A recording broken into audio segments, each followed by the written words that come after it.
Happy Friday. Welcome back to another Friday Coffee Q&A. I'm so excited to answer another question from a real founder who is interested in scaling and growing her business. She asks, what are blogger/writer sites or apps that can help promote? Love this question because it shows me that this person is strategically thinking about building up a sales team, right?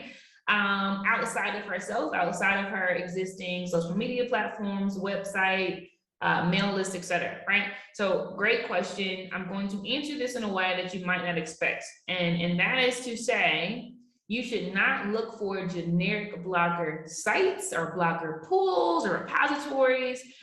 You should not look for, repositories of writers that are writing about a whole bunch of things, because it is more important for you to think through the things that your target audience is interested in, where they're already reading and spending their time, right? And work to build strategic relationships with people who have a presence and an influence in that space, okay? So for instance, I serve Black female entrepreneurs, right? And Black female entrepreneurs who are willing to invest in their businesses, who are interested in scaling, who are interested in global reach and global presence, etc. right? So when I went to seek bloggers to write about my product, I thought first about where my audience is spending their time. And I said, they're reading blogs about travel around the world. They're reading blogs about Black hair. They're reading blogs about Black luxury, right? Et cetera, et cetera, et cetera. So I intentionally scoped out bloggers that were speaking in that lane, not necessarily about business, right? But I just want to find people who are already grabbing and gripping the attention of my audience, much like the commercials that come on in between the stories when our grandma was just watch soap operas, right? And it's like, do you have arthritis, right? I want to show up where my target customers already are and then pitch them something different, but at least, they trust the brand, right? The influence of the person that they're already following. So on the blogger side, you want to think through what your target audience is interested in, right? If your target audience are moms, right? A group of moms, and you want to think through, like, what are they reading, right? Like, where do they spend their time? What things do they enjoy? And those are the bloggers you need to reach out to.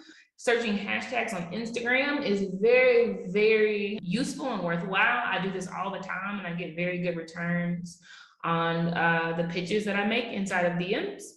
And then, right, you can Google, and I would strongly recommend this as well. You can Google top bloggers in, XYZ niche, right? Top bloggers in high fashion, top bloggers in, travel, top bloggers in digital nomad lifestyles, etc. right? But you should identify the niche, you should search for the bloggers, and then you should actually deepen relationships, right? So instead of saying, hi, I'm Casey, I need something, give it to me, you should follow their listserv. You should comment on their posts and like it and show engagement and really get a feel, right, of what they're doing, so that you have something thoughtful to say when you pitch, such as, I really, really loved what you shared in the newsletter today about XYZ. I believe that I can offer a ton of value to your audience. Do you mind having a 30-minute chat? Something like that, right? That's very beneficial, because you really do want promoters who are going to really hype up your brand and really have a genuine connection to you and a belief in the solutions that you can offer, versus some generic thing that pops up on the side of our screen when we're searching the web and we never click on it, right? And then on the side of writer sites, similar to what I'm saying about blogs, I wouldn't recommend you go to this generic site full of content, right? I would instead think through what you need a writer for, and maybe you want to take a writer that you pull in-house to write your email copy so that you don't have to, or a writer that you pull to write your copy for an event that you're throwing, right? So that it really, really grips a person, right? Because the event is coming up in 2 weeks and you don't have 3 months to convince them to come. Maybe you want a writer that does press releases for you. Maybe you've won an award, or you want to promote an event, outside of your general network today, etc. You can find a writer for that, for those types of things. And I would go to Fiverr, Fiverr, to find, copywriters. You can go to Upwork, Upwork, to find copywriters. But you can also search the web as well, right? You can also search hashtags on Instagram, hashtag copywriter, hashtag writers, etc. But yeah, I would again be very specific about your need and give them direction related to that, and then let them operate in their zone of genius. You don't have to tell them how to do it, right? But you want to really target and tailor what your ask is so that they can then operate in their zone of genius and really give you lift, right? And then, I would recommend a few sites that can help you to scale, right? To scale these interactions. So I think that the first one or two partnerships that you get into with the blogger, it may be fine to email back and forth, maybe. But I would position yourself for scale by getting systems that can handle tons of affiliates coming on. If you want to pay a commission to bloggers, for instance, for any sales that they do make through a special link.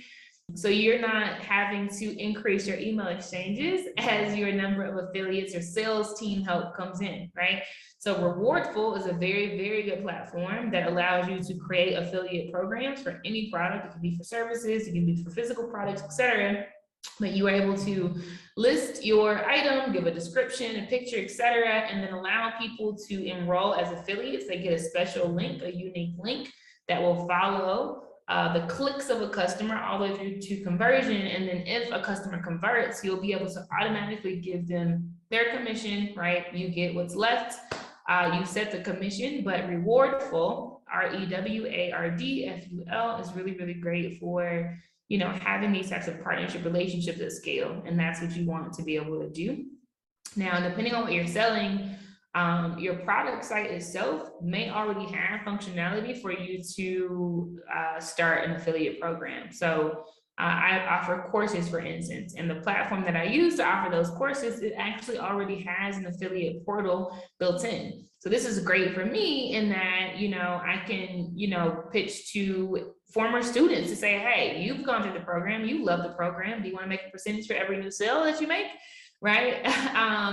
And they are used to logging into the portal and all of that, right? So they can just enroll in the affiliate program right where they've already been. It keeps them sticky. It gives them a reason to be inside of that portal.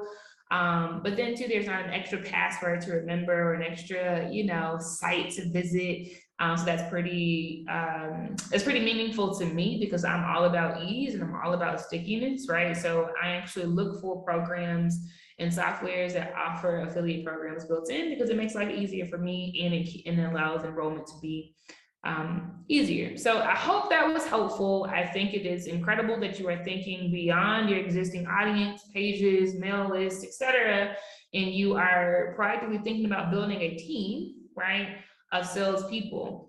A lot of founders wait too late to do that because they think they need funding to do that. They think they need to pay people upfront to do these types of things, but you don't, right? It's about value exchange, right? So if you do an affiliate program, they're not making money until you make a sale, right? So there's no upfront cost. If you are, pitching that a blogger speaks about your product in exchange for you showing up and being an interviewee on their podcast, right? Or, answering some questions for their blog, that gives them content to promote to their audience that is of quality, right? So they're not having to think up something from scratch in a given, publication. And then you're getting more eyes and brand awareness on your product, right? So think about it in terms of value. And there are different ways to skin the cat. This can be for fundraising as well. I mean, I would just say be creative. You could hire somebody to, help promote your brand to try to raise funds, and they get paid when you get paid. It could be a 2% commission or 3% commission, right? So I love this vein that you're in. Keep going. And I hope that the information that I've shared is useful. Happy Friday. See you next week.